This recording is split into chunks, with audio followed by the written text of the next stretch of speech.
Hey everyone, welcome back to my channel. And since this is the final video of 2025, I figured it might make sense to not only begin this video with sharing you some updates of what I've been up to in my company as per usual, but then also talk about some of the things that I learned in 2025, both highlights and lowlights. And then finally to wrap things up with talking about some of my goals coming into 2026. So without further ado, let's just hop right into it. I mentioned this before in previous videos, but Q4 is typically a slower type season for me. And the reason why is because I do all of the prep work for Black Friday, Cyber Monday, and Christmas shopping all upfront. Meaning that all the preparation work for all of these products that we're moving is typically done by the beginning of October, which means that I can kind of write off into the end of the year, taking some time off work and just not really doing too much. With that being said, I think that I might need to readjust this mindset moving forward. I do have a little bit of regret, kind of taking my foot off the metaphorical gas pedal at the end of this year because so many people in my network, which is the wholesale network, which I'm a coach of, they're really doing massive numbers because of Christmas sales. They're using the Black Friday, Cyber Monday discounts and promotional deals to do OA and RA, and the orange bars are going through the roof, flying off the charts. Now, obviously, there's a little bit of envy on my side and seeing everyone's, massive numbers. My numbers are up as well, obviously, not because of any kind of OA or RA being done using any Q4 promos, but just because of the natural volume of sales that tick up over this type of season. But it does make me kind of think back and recognize that this is the biggest season of the year to make the vast majority of your money throughout the entire year. And if I'm not taking advantage of, opportunities like OA and RA during Black Friday, Cyber Monday, then, what am I really doing? Because simply by using proven methods that I've discovered over the years and finding prices using promotionals to buy products low and then reselling them on Amazon, and if I'm not taking advantage of that, then I'm missing out a huge opportunity. And so I think maybe moving forward in 2026 and beyond, I should probably dedicate a portion of my time to going back into the trenches of doing a little bit of OA and maybe even some RA. But with that being said, I'm super happy with all the work we did since I pivoted from private label to this wholesale business model. This has been my biggest Q4 yet, and that's something that I'm really excited about and very proud of myself for. Outside of sales, I'm also working on a couple of brand exclusive / agency type deals. So some of you may know that I am renting a warehouse space at a place called Ready Spaces. It's in South San Francisco, and it's kind of like a WeWork except for warehousing. So it's a co-warehousing space, which means that I rent a warehousing unit in the bigger general warehousing space. But then we also have communal facilities like communal loading docks, communal pallet jacks and forklifts, and communal kitchens and meeting rooms, conference rooms, et cetera, et cetera. And this place has been a huge blessing to me, not just because it's an easy way for me to kind of rent a warehouse that's a bit more professional than using like a storage unit, but it's also opened the doors for me to begin networking with my neighbors who are also business owners in the space. And so one of my neighbors is actually a Shark Tank company, and we were chopping it up over kind of a holiday gathering that was being hosted by the warehouse space. He talked about how he needed help doing e-commerce and how he was ready to begin scaling after securing funding, not through the Shark Tank deal, but from somewhere else. And so we've been going back and forth for the past week and a half about what it would look like to partner up. In this specific situation, he wants to do a sort of agency type deal where I wouldn't be physically reselling their product, but I would be acting as their Amazon operator and helping them optimize listings, run advertising, help them with the promotional sales, their A/B testing of their infographic, lifestyle images, all that kind of stuff. We would be on a retainer basis and also a performance basis as a percentage of monthly sales. And so that's something that I've been working on. I put this beautiful presentation together and he seemed to enjoy it. And so I'm hoping that in 2026, this deal works out really well and that it is the sort of foundational groundwork for future agency type partnerships with other brands that could utilize my e-commerce knowledge and service. One of the other things that I've been looking at recently is that during this past year of doing a ton of brand outreach and trying to open up new accounts, I've encountered a lot of like really bad product listings that are ripe for brand partnerships. So one of the kind of methodologies in finding brand partnerships and doing wholesale is by looking at just like brands that have products that are selling well on Amazon, but have really, really crappy listings. And these are the perfect types of brands that you can reach out to because you can have instant value added services in improving their listing content by upgrading their images, by adding SEO into their title and bullet points and product detail. You can also help them run and do A+ content, right? These are all value added services that we can do to increase this brand sales, which are already selling despite having such a crappy listing. And during this past year, as I've reached out to brands that kind of fit this description, I've recognized that a lot of them are A, that they're just not willing to even have a conversation about e-commerce and wholesale just because it's not one of their focal points at the moment.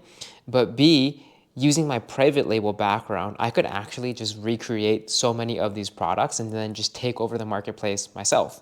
And so I've identified a handful of products that really fit the bill that I can create using actually my existing factories that I'm commissioning for my current private label catalog. So I actually started the process of creating this new product with my factory this past week, and I paid off the down payment to start the production of this product, and the production of the product will finish sometime around February, where then the product will be shipped over to the US to be sold on Amazon. And I'm hoping that this is a really cool, case study that I can use to share with the network and showcase how you can use your own wholesale research to just benefit yourself in doing private label. If you find stubborn brands that just are not willing to have a conversation about you helping them sell their product on Amazon, why not just sell the product yourself under your own private label brand? So with that being said, there's a lot of really cool things coming down the pipeline for 2026 that I'm really excited about. And I just hope all of this hard work that I'm doing, it's definitely not easy to do all this stuff, but I'm just hoping that it kind of comes into fruition in a way that is lucrative monetarily. Now, I want to recap in 2025 some of the things that went well and also some of the things that went badly. So let's start with the bad. In 2025, I made a mistake of signing some really bad brand exclusive deals. Now, there's one specific brand that signed an exclusivity deal with me, and in the process, I did a lot of work on their behalf. I spent a ton of my own money and a ton of my own time and my team's time to really make their listings like A+ and beautiful, 100 out of 100, like amazing listings, to then all of a sudden have this brand take back all of their products, to take back over ownership of selling through on Amazon, and therefore leaving me iced out. Now, this situation really sucked.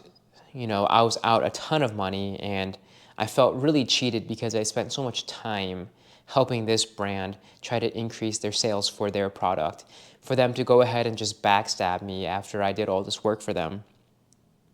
And so one of the things I learned from this process is that I really need to have better contracts in place that specify a length of time minimum that we would be engaged in this business relationship.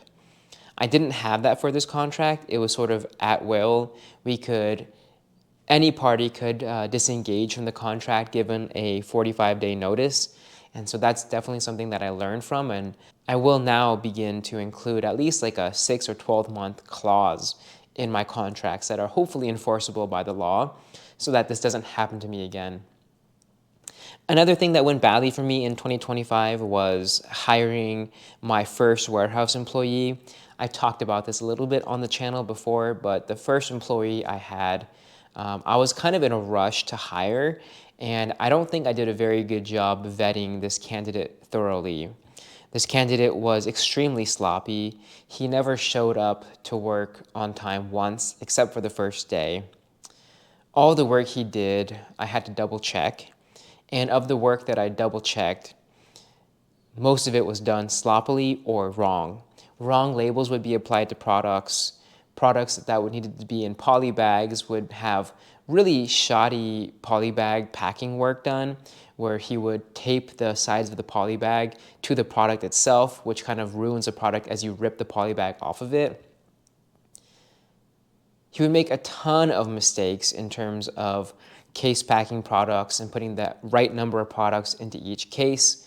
He really struggled with numbers when it comes to measuring the length and width and the dimensions and the weight of each box. And so I ended up having to cut ties with this candidate, after just a few weeks. One of the things I learned from this process was that it's really important to hire slow, but to fire quickly. And in the hiring process, one of the ways that I've changed my hiring process is to invite a wide range of candidates to come into the warehouse to do a trial day. And a trial day can just be like a 4-hour or 5-hour day.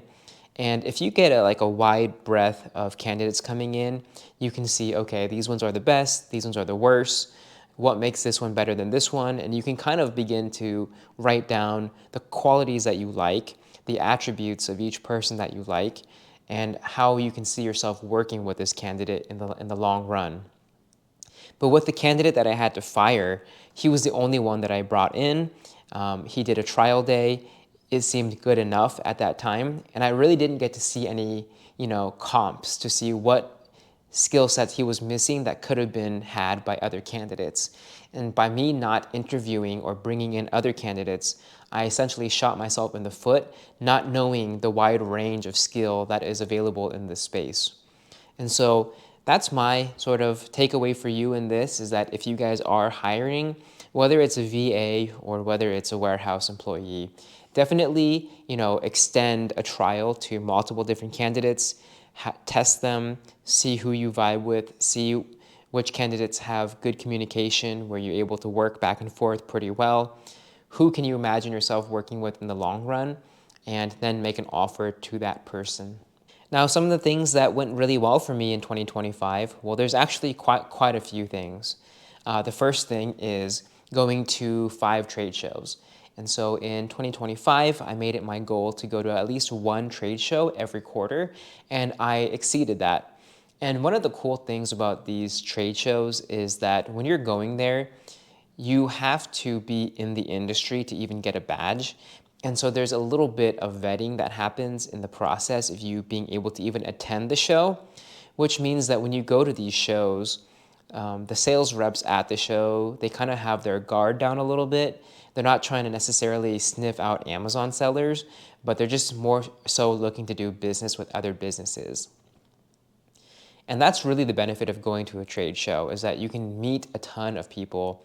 You're meeting the person who has the decision in opening an account with you, and you're meeting them in person.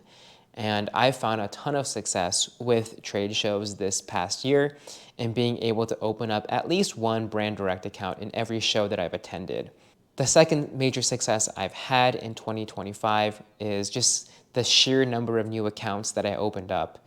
I think I opened up maybe 30 brand direct accounts this year, and of those 30, maybe 15 to 20 of them are actually good with profitable price lists. I spent so much time this year picking up the phone and calling brands, as well as traveling to trade shows, and all of that has culminated in an increasingly large number of brands that I'm beginning to work with and sell through. And the third thing that I found some good success in is just with the overall warehousing logistics. Now, after finding the right warehouse candidate, I'm so happy that I have my warehousing logistics and operations down to the T. I am thankful that I'm in a place now where my warehouse employee is pretty autonomous, and she's able to take a shipping list that my VA puts together of all the products we need to ship out on a given day, and she can just go one by one through the entire list, prepping, packing each individual product, putting them in their case packs if needed, or just in an overall carton, weighing them, measuring it, creating the outbound shipment, and then getting it out to UPS. And what a blessing that has been for me. You know, I used to have to either do the prep work myself or had to oversee my previous warehouse employee who wasn't very good. But now with this new employee, she's managing all the warehouse operations while I'm picking up the phone and calling new suppliers, following up with brands that I've been reaching out to, working on these deals like the agency work I mentioned earlier with the Shark Tank company. I'm able to just do so many more things by being able to offload some of the work that was taking up so much of my time.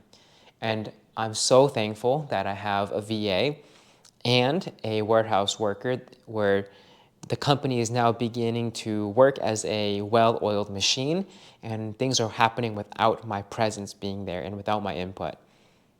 And I would say that's probably my biggest accomplishment in 2025.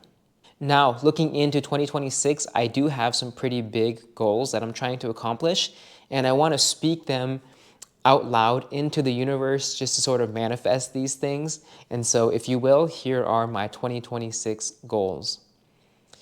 Number one, I want to 2x my sales from 2025 to 2026. And I want to 2x my sales without an increase in overhead costs, except for additional manpower for my warehouse employee. Okay, so I want to 2x my sales without having to pay for a bigger warehouse, without having to buy more software, without having to hire a new employee. I want to 2x everything, and the only expense that I want to increase in the process is just maybe giving my warehouse employee more hours. My second goal for 2026 is to open up 2 to 3 new brand exclusive or agency type deals. Now, I already maybe have one agency type deal coming down the pipeline with that Shark Tank company. And if that works, I want to use that as a case study to put on my website for future brand partnerships or agency type deals. And the third goal I have for 2026 is I want to go to 6 to 8 trade shows throughout the year. Now, this is an increase from 4 in 2025 to double to 8 in 2026. And not only that, but I want the trade shows that I go to predominantly be in Las Vegas. In 2025, I went to a ton of trade shows throughout the entire United States. I went to ones in Chicago, I went to ones in Pennsylvania, and just the ones that are like so far away across the country because I'm in California, it's just so much harder to get to, and it takes up so much more of your kind of headspace and of your time. And I began to kind of really have resentment in going across the country to going to these shows. But I did find that I had a lot of fun and just I had more joy going to Las Vegas, which is only an hour and a half flight away, that I might as well just keep finding trade shows in Las Vegas to go to. Like, there is such an abundance of trade shows right in like a 2-hour flight radius of me that I don't have to venture out all the way across the country, get on a 5-hour flight for a show anymore. And so 6 to 8 shows in 2026 is my goal, and I want, maybe 5 to 7 of them to be in Las Vegas. So that's pretty much it for me in this video, guys. I hope you guys had a wonderful and profitable 2025. I hope you guys set some really good goals for yourself in 2026. You know, I've always found that setting really lofty goals is not a bad idea, and it's actually helpful because what do they say? If you shoot for the stars, you might land on the moon. And so I think it's important to set really good high goals for yourself. And you never want to set a goal that's like too achievable because it kind of stifles your momentum and your growth once you hit these goals. But if you set like a higher goal, your entire framework and your way of thinking about things becomes, how do I achieve this bigger goal? So then you begin to think bigger picture. So I hope you guys set some really solid goals for yourself in 2026. And have a wonderful and Merry Christmas and a Happy New Year. And I will see you guys in the new year. Peace.